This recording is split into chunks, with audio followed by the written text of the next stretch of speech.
그는 하나님 말씀 데살로니가전서 1장 8절에서 10절까지의 말씀입니다. 데살로니가전서 1장 8절에서 10절까지의 말씀을 제가 봉독을 하겠습니다.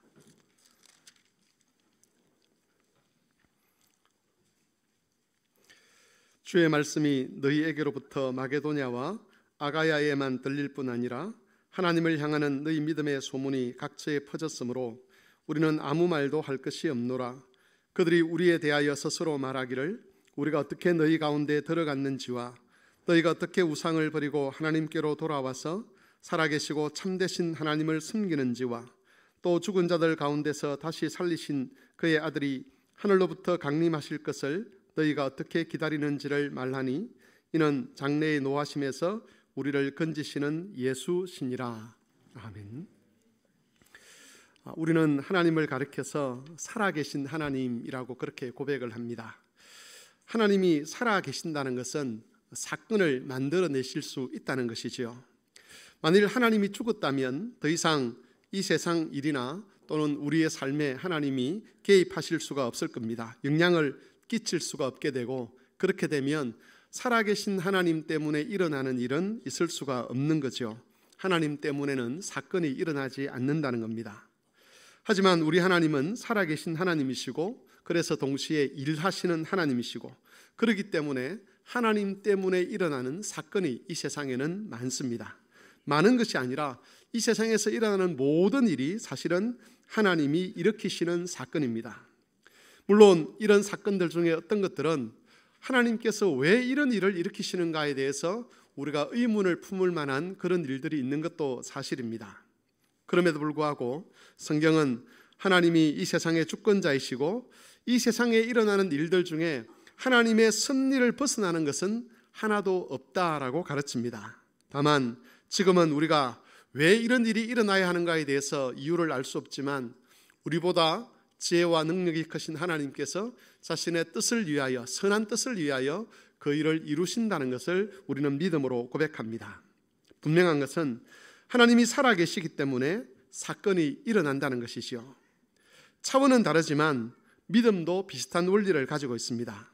우리가 믿음이라고 할 때 그것은 하나님과 우리가 연합하는 것을 가리킵니다. 특별히 하늘에 계신 하나님, 인간의 삶에서 초월해 계시는 그 하나님께서 우리의 삶으로 개입해 들어오시는 것, 우리의 심령에 하나님의 그 앉으실 틀을, 보좌를 마련하여 우리와 함께 거하시도록 하는 게 믿음입니다. 그래서 하나님이 들어오시기 때문에 나 혼자 살아갈 때와는 다른 사건이 일어나는 것이죠. 물론 믿음은 두 종류라고 합니다. 히브리서에 보면 살아있는 믿음이 있고 죽은 믿음이 있습니다. 믿음이 죽었다는 것은 사실은 그게 믿음처럼 보이지만 그게 믿음이 아니라는 것이죠. 살아있는 믿음과 죽은 믿음의 가장 큰 차이는 죽은 믿음에는 하나님 때문에 일어나는 사건이 없습니다. 그러나 살아있는 믿음, 그 믿음 속에는 하나님이 그 사람 속에 거하기 때문에 그 사람 때문에 생기는 어떤 사건이 아니라 하나님 때문에 생기는 사건이 그에게 일어난다는 것이죠.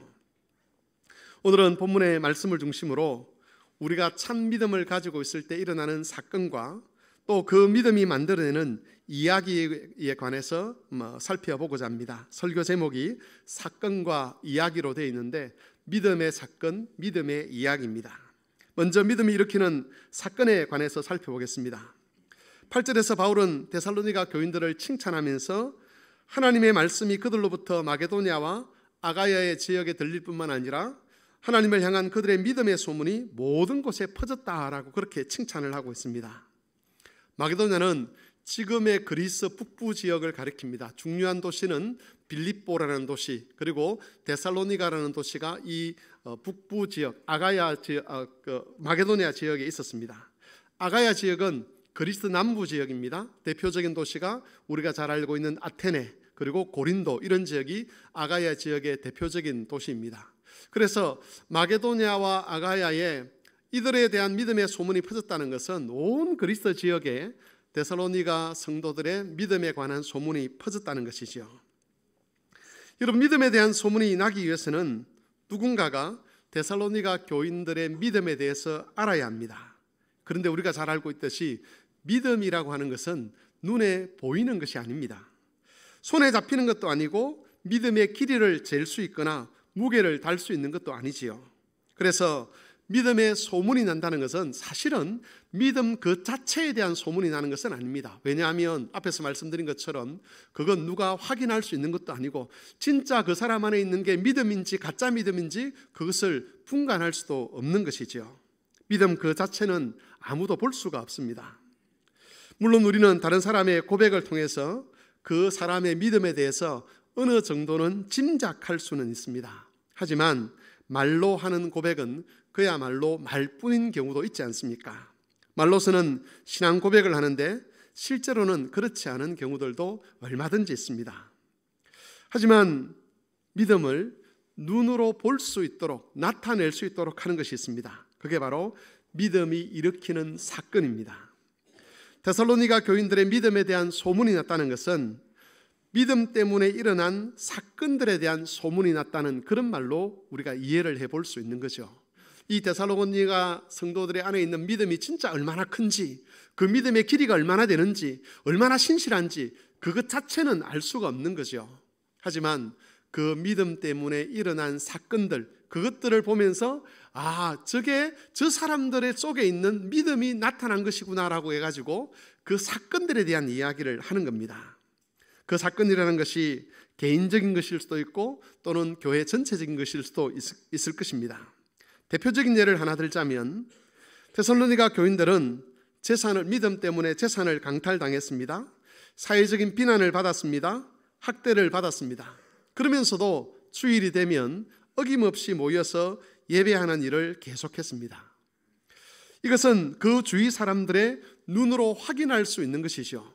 그들의 믿음 그 자체는 눈으로 확인은 안 되지만 그들이 주일에 모여서 예배하는 것은 눈으로 확인을 할 수가 있습니다.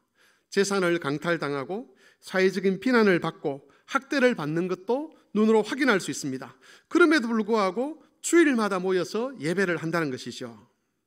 바로 그런 사건에 대한 소문이 난 겁니다.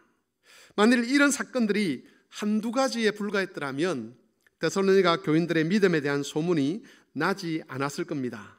그런데 그 믿음의 소문이 마게도냐와 아가야에 있는 그리고 모든 그리스 지역에 퍼져갔다는 것은 그런 믿음의 사건들이 많았다는 것이죠. 데살로니가 교인들이 믿음 때문에 결단하는 것도 많았고 데살로니가 교인들이 믿음 때문에 헌신하는 것도 많았고 믿음 때문에 봉사하고 수고하는 일도 많았다는 겁니다. 그래서 그 사건들이 너무 특별하고 많았기 때문에 그들에 대한 소문이 멀리 퍼져갔다는 겁니다. 이처럼 믿음은 사건을 일으킵니다. 만일 우리에게 믿음이 있다면 우리에게도 믿음이 일으키는 그런 사건이 일어날 수밖에 없습니다. 그것이 개인적인 것일 수도 있고 또는 교회적인 것일 수도 있을 겁니다. 여러분들이 주일 예배에 참석하는 것은 하나의 사건입니다.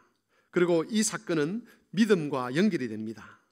주일에 중요한 일들이 많이 있을 수가 있고 또 즐길 수 있는 일들도 많이 있을 수 있습니다. 어쩌면 인생의 진로가 걸린 일이 주일에 해야 될 그런 경우들도 있을 것입니다. 우리에게는 그런 것을 선택할 자유가 있지요. 그런데 그런 것을 포기하고 예배라는 것을 선택하여 이 자리에 앉는다는 것, 이건 믿음이 만들어내는 사건입니다. 이 지구상에는 많은 난민들이 있고 분쟁 지역과 전쟁터에서 고통받는 사람들이 있습니다. 제3세계에서 가뭄과 기아로 고통을 당하는 그런 사람들이 있습니다. 그런 사람들의 고통에 대해서 우리는 얼마든지 무관심할 수가 있습니다. 그들에 대해서 무관심하다고 해서 도덕적으로 우리가 비난받지 않을 겁니다. 내가 받은 월급, 내가 받은 사례를 가지고 내 가족의 삶을 챙기는데 굳이 그런 사람들을 돌보지 않는다고 해서 누군가가 나를 향해서 왜 당신은 고통받는 사람을 돌보지 않느냐고, 그들에 대한 관심이 없느냐고 그렇게 비난하지는 않을 겁니다. 하지만 어떤 사람들은 믿음 때문에 그런 사람들을 위한 특별한 선택을 합니다. 어떤 교회들은 하지 않아도 되는 일을 믿음 때문에 선택을 해서 합니다. 어떤 사람들은 그렇게 하죠. 자기가 쓸 돈의 일부를 일부러 따로 떼어놓습니다. 떼어놓고 그것을 분쟁 지역에 있는 사람들, 또 가뭄과 기아로 고통받는 사람들을 위해서 매달 정기적으로 후원을 하기도 하고 또 많은 금액을 모아서 그렇게 기부를 하기도 합니다. 어떤 교회들은 하지 않아도 되는 결정을 믿음 때문에 합니다. 교회 안에 기구들을 만듭니다. 자료를 모으고 구체적인 도움의 방법을 찾아서 적극적인 후원과 도움의 손길을 펼치기도 합니다. 믿음이 사건을 일으키는 겁니다. 믿음이 일을 만들어내는 것이죠. 여러분, 죽은 믿음에는 그런 사건이 일어날 수가 없습니다.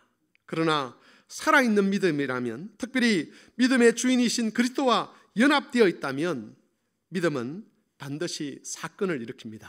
왜냐하면 그리스도께서 우리에게 소원을 주시고 그리스도께서 우리의 마음을 거기에 쏟게 하시고 그리스도께서 우리의 삶의 방향이 그렇게 향하도록 하시기 때문에 그렇습니다. 그리고 이 사건들로 인해서 우리는 믿음의 사람이라는 인정을 받게 되는 겁니다. 성도 여러분, 여러분에게는 어떤 사건들이 있습니까? 눈에 보이지 않는 여러분의 믿음을 눈에 볼 수 있게 만드는 그런 사건들이 무엇입니까? 다른 사람들이 여러분을 가리켜서 믿음의 사람이라고 평가할 수 있게 만드는 그런 사건은 무엇입니까? 앞에서 말씀드렸던 것처럼 데살로니가 교인들의 믿음에 관한 소문이 온 지역에 퍼졌다는 것은 믿음의 사건이 한두 가지가 아니었다는 것을 뜻하는 겁니다. 다른 사람들이 관심을 가질 만큼 많은 사건들, 이례적인 사건들이 있었다는 것이죠. 그래서 소문이 날 수밖에 없었습니다. 세상에 빛이 된다는 것은 다른 것이 아니지 않습니까? 믿음 때문에 일어나는 이례적인 사건들이 많아지면 많아질수록 복음의 빛은 세상을 더 밝게 비추게 될 것입니다. 반대로 세상의 조롱거리가 된다는 것은 믿음의 사건이 그만큼 빈약해지고 희귀해진다는 것을 의미할 것입니다. 주 안에서 사랑하는 교우 여러분, 만일 우리의 믿음이 살아있다면, 우리의 믿음이 진짜 믿음이라면, 우리 안에 정말 예수 그리스도께서 거하고 계신다면 우리의 믿음도 소문이 나야 합니다. 그리고 그 소문은 앞에서 살펴본 대로 우리 안에 있는 믿음 그 자체에 대한 소문은 아닐 것입니다. 믿음에 사건이 있어야 하는 거죠. 믿음 때문에 무엇인가를 결단하고 믿음 때문에 무엇인가를 선택해서 일어나는 그런 사건들이 많아질 때에 우리 믿음의 소문이 날 것이고 그 소문이 어두운 세상을 비추는 그리스도의 빛이 될 수 있을 것입니다. 이것을 기억하고 함께 믿음의 사건을 만들어가는 그런 승막의 교우들이 되실 수 있기를 바랍니다. 여러분, 두 번째로 살펴볼 것은 믿음의 이야기입니다. 데살로니가 교인들에게는 믿음으로 말미암는 그들의 이야기가 있었습니다. 그 이야기가 9절 10절 말씀에 기록되어 있는데 우리가 성경을 보면서 9절 10절 말씀을 같이 한번 읽어보도록 하겠습니다. 그들이 우리에 대하여 스스로 말하기를 우리가 어떻게 너희 가운데 들어갔는지와 너희가 어떻게 우상을 버리고 하나님께로 돌아와서 살아계시고 참되신 하나님을 섬기는지와 또 죽은 자들 가운데서 다시 살리신 그의 아들이 하늘로부터 강림하실 것을 너희가 어떻게 기다리는지를 말하니 이는 장래 노하심에서 우리를 건지시는 예수시니라. 여러분, 이 이야기는 바울이 들은 이야기입니다. 그런데 이 이야기를 처음 한 사람들은 소문을 낸 사람들이 아니라 데살로니가 교인들이었습니다. 데살로니가 교인들이 자신의 믿음의 사건에 대한 이유를 묻는 사람들에게 도대체 너희들 왜 그러냐라고 묻는 그런 사람들에게 우리가 복음을 어떻게 들었는지, 우리가 어떤 변화를 겪었는지, 우리가 가진 소망은 무엇인지를 이야기를 했다는 겁니다. 믿음이 만들어내는 이야기였습니다. 여러분, 이 이야기가 중요한 것은 데살로니가 교인들이 만들어낸 그 사건과 그들의 믿음을 연결시켜주는 고리가 바로 이 이야기였기 때문입니다. 만일 일어난 일만 가지고 한다면 도대체 왜 그들이 그런 결정을 하는지, 그런 선택을 하는지 알 수가 없죠. 왜 이 사람들이 주일이 되면 어떤 특정한 곳에 모여서 하나님 말씀을 듣는지, 그리고 왜 그들이 경제적인 손실을 당하고 사회적인 매장을 당하면서까지 그렇게 모여서 찬송을 하고 예배를 하는지 그 내면에 있는 것을 알 수가 없습니다. 일어난 사건과 그들의 이야기가 하나로 합쳐질 때에 이게 믿음 때문이었구나 하는 것을 알게 된다는 겁니다. 여러분, 보통 사람들이 하지 않는 일들을 하는 것, 그 이유를 밝히는 것이 바로 믿음의 이야기들입니다. 이 이야기가 눈에 보이는 사건과 보이지 않는 믿음을 연결시켜 줌으로써 우리의 행동들이 그리스도의 빛이 되도록 그렇게 만들어 가는 겁니다. 데살로니가 교인들의 믿음의 이야기에는 세 가지 주제가 있었습니다. 첫 번째는 바울과 그의 일행이 어떻게 데살로니가 교회에 들어가게 되었는지에 관한 것입니다. 한마디로 자신들의 믿음이 시작된 이야기를 한다는 것이죠. 데살로니가 교인들의 입장에서 본다면 어떻게 그들이 바울의 일행을 만났는지, 또 바울 일행을 통해서 어떻게 복음을 들었는지에 관한 이야기가 되는 것입니다. 다르게 말하면 주님이 어떻게 자신들에게 찾아오셨는지를 이야기하는 것이죠. 여러분, 모든 믿음의 사람들에게는 이런 첫 이야기들이 있습니다. 주님이 어떻게 자신을 나타내셨는지, 어떻게 그런 주님을 만나게 되었는지에 관한 이야기들이 저에게도 있고 여러분에게도 있을 것입니다. 그리고 이 이야기의 핵심은 언제나 그리스도와 그의 복음입니다. 데살로니가 교인들은 자신들이 들은 복음이 무엇인지 분명하게 알고 있었습니다. 자신들이 왜 지금까지 안정된 삶을 버려놓고 보통 사람들이 고개를 갸웃거리는 그런 낯선 결정을 하고 낯선 행동을 하는지 설명할 수 있는 유일한 것이 바로 그리스도와 그의 복음이었습니다. 데살로니가 교인들이 어떻게 복음을 들었는가 하는 것은 데살로니가 전서 곳곳에 기록이 되어 있습니다. 우리가 이전에 이미 살펴봤던 것처럼 1장 5절에 보면 복음이 전해질 때 말로만 전해진 것이 아니라 능력과 성령과 큰 확신 가운데 전해졌다라고 증거되고 있습니다. 1장 6절에 보시면 많은 환난 가운데서 성령의 기쁨으로 그들이 말씀을 받았다라고 되어 있습니다. 2장 13절에 보면 복음을 받을 때에 사람의 말로 받지 아니하고 하나님의 말씀으로 받았고 특별히 말씀이 그들에게 역사를 일으켰다라고 증언을 하고 있습니다. 이렇게 복음을 듣는 것, 특별히 능력 있는 복음을 듣는 것, 그것이 그들의 믿음의 이야기를 시작하게 했던 것이죠. 성도 여러분, 여러분에게는 여러분의 믿음의 시작에 관한 이야기가 있습니까? 특별히 복음과 함께하는 이야기들이 있습니까? 여러분의 자녀들에게, 여러분의 손자, 손녀들에게 들려줄 수 있는 믿음의 시작의 이야기가 무엇인가를 한번 돌아보시기를 바랍니다. 믿음의 사건이 일어나기 위해서는 믿음의 이야기를 시작하게 하는 복음이 있어야만 합니다. 그것도 능력과 성령과 큰 확신 가운데 전해지는 그런 복음이 있어야만 합니다. 우리는 우리의 자녀들에게서 믿음의 사건이 일어나지 않는 것 때문에 답답해합니다. 왜 자녀들에게 믿음의 사건이 일어나지 않겠습니까? 그것은 믿음의 이야기가 아직 시작되지 않았기 때문입니다. 복음이 능력 가운데서 전해지는 일이 일어나지 않는다면 아무리 교회를 오래 다녀도, 우리가 아무리 그들에게 좋은 추억을 만들어준다 할지라도 믿음의 사건이 일어날 수가 없는 것이죠. 그러므로 우리는 우리와 우리 자녀들의 믿음의 이야기의 시작을 위해서 기도해야 합니다.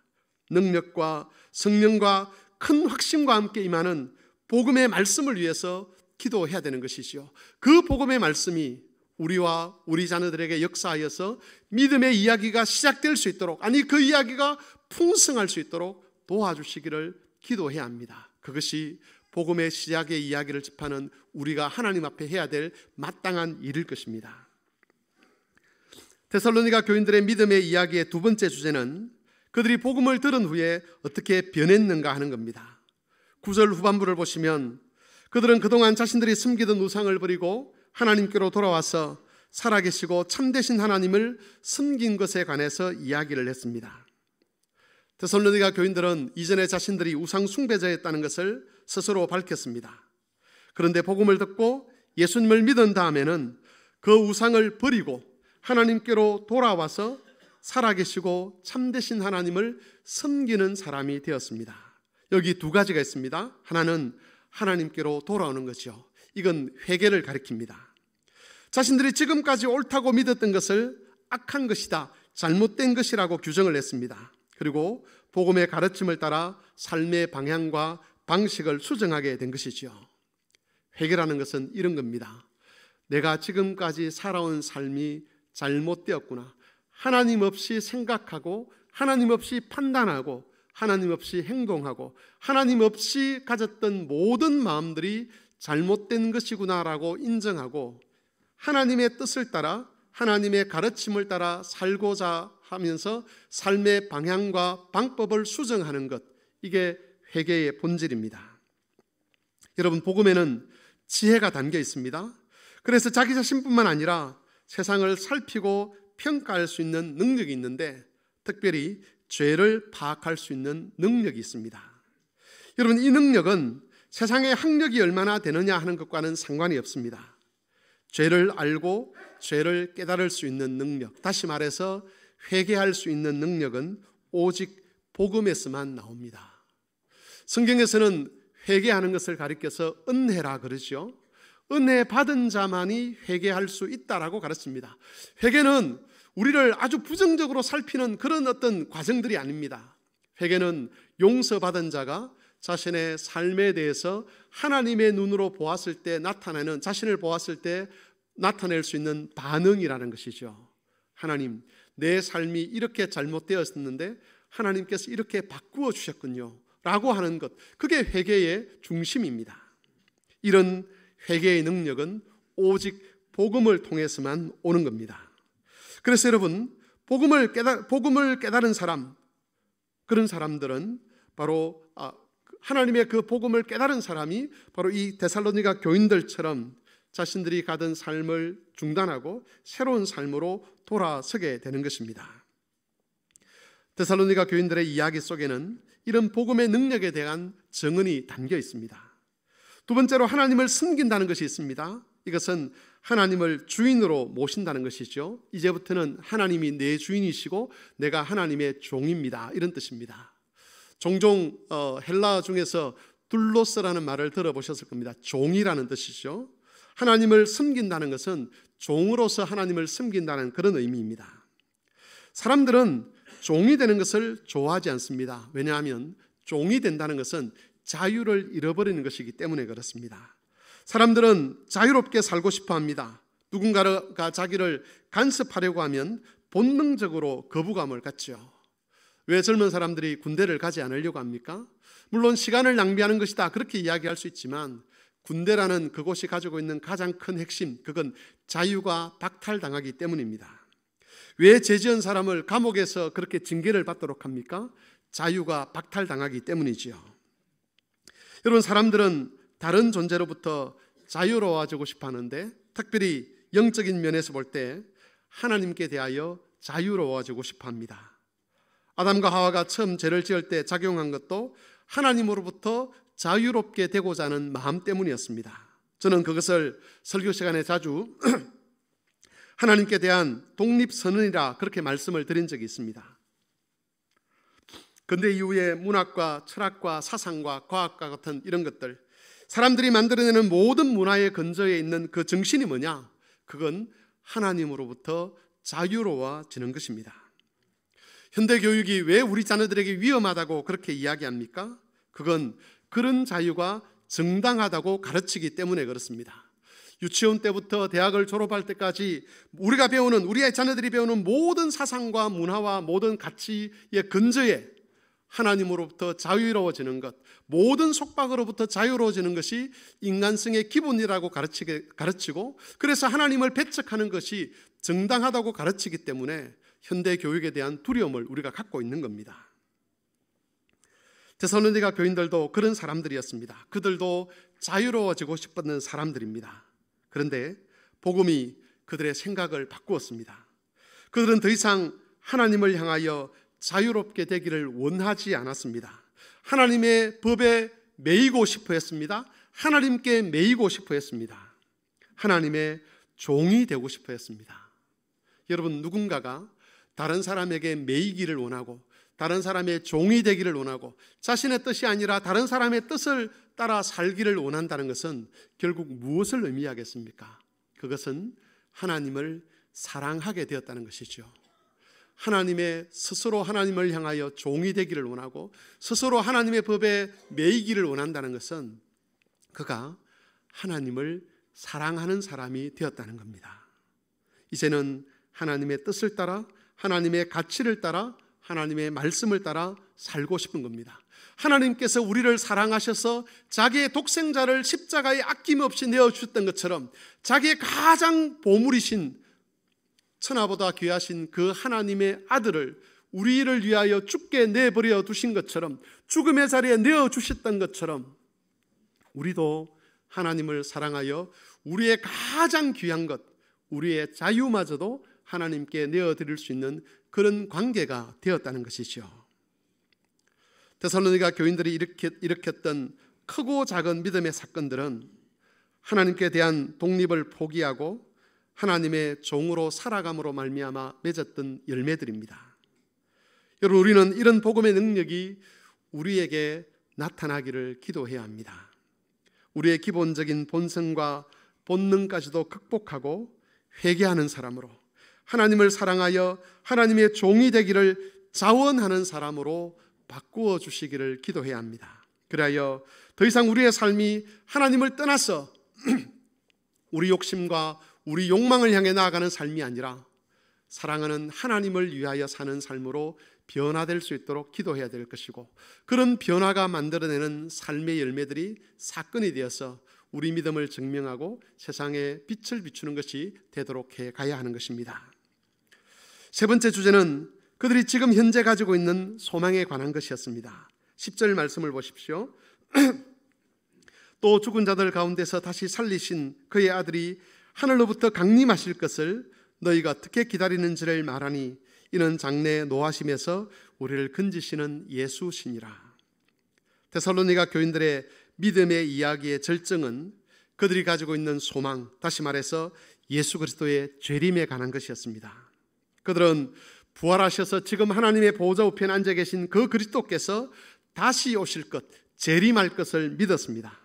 그리고 주님이 재림하시면 모든 사람이 서야 하는 하나님의 최종적인 심판대 앞에서 완전한 구원을 얻게 될 것을 믿었습니다. 미래와 현재의 관계에 대해서 사람들이 보통 생각하는 것은 현재가 미래를 결정한다고 하는 거죠. 지금 내가 어떻게 살아가느냐는 것이 장래의 일을 결정한다라고 보는 겁니다. 그래서 만일 멋있고 행복한 미래를 살고 싶다면 지금 현재를 성실하게 살아야 된다라고 가르칩니다.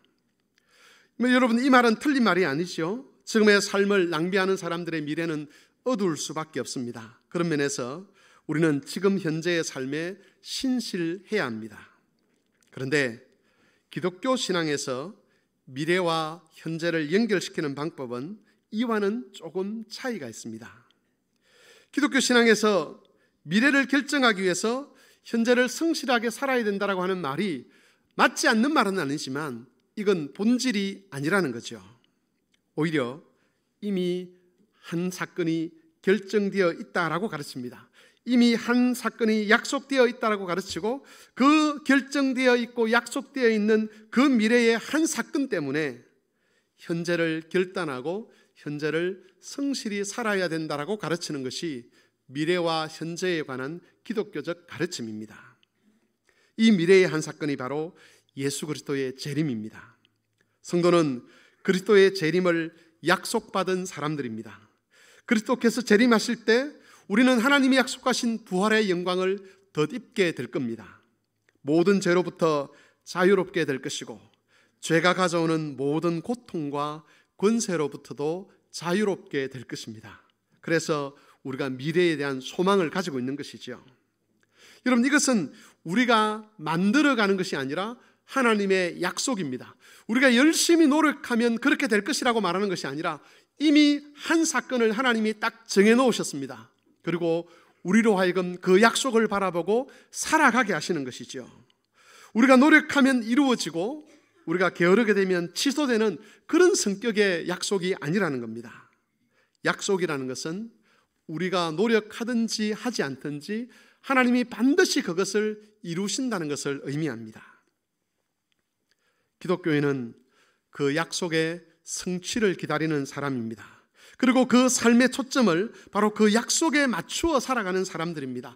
그 약속이 이루어질 것을 예상하고, 아니 확증하고 그 약속의 성취에 자신의 삶에 초점을 맞추는 것이지요.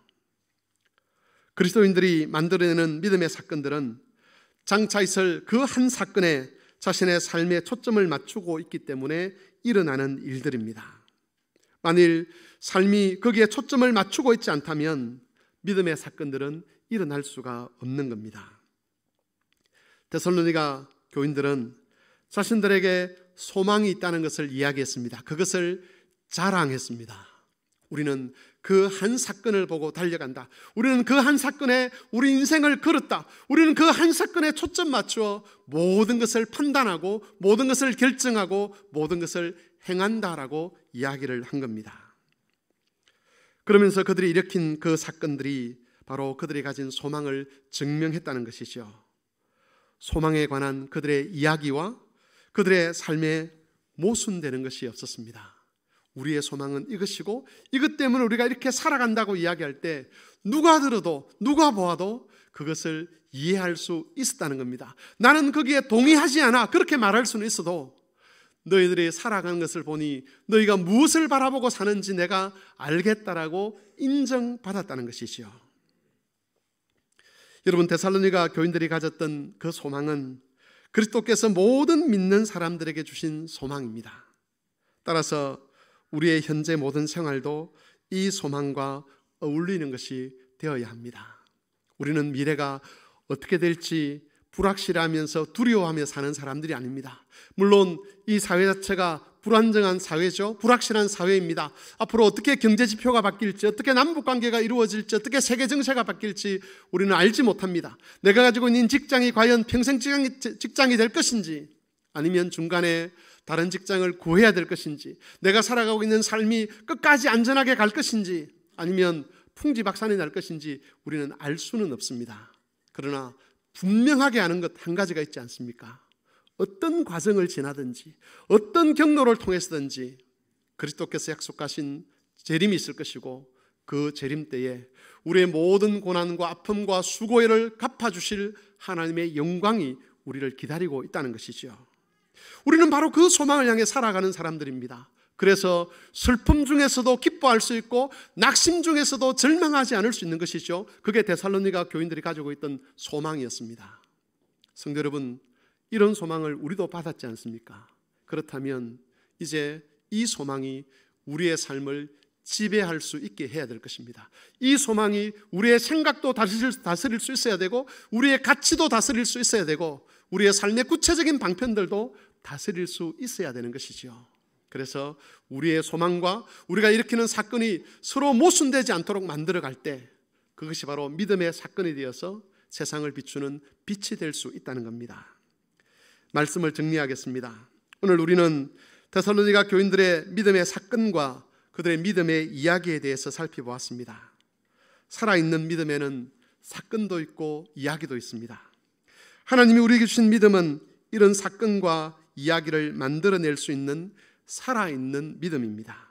그러므로 성도 여러분, 이 믿음을 죽은 믿음으로 만들지 마시기 바랍니다.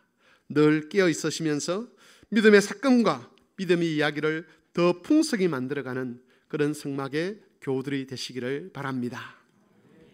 주의 말씀을 생각하며 같이 기도하겠습니다.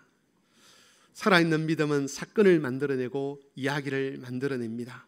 믿음의 사건과 믿음의 이야기가 우리에게 풍성히 맺혀지도록 하나님이 도우시기를 같이 기도하고, 특별히 낙심 중에 있는 성도들이 소망을 붙들므로써 그 소망이 낙심을 지배하여 낙심 중에도 찬송할 수 있도록 하나님이 도와주시기를 같이 한 목소리로 기도하겠습니다.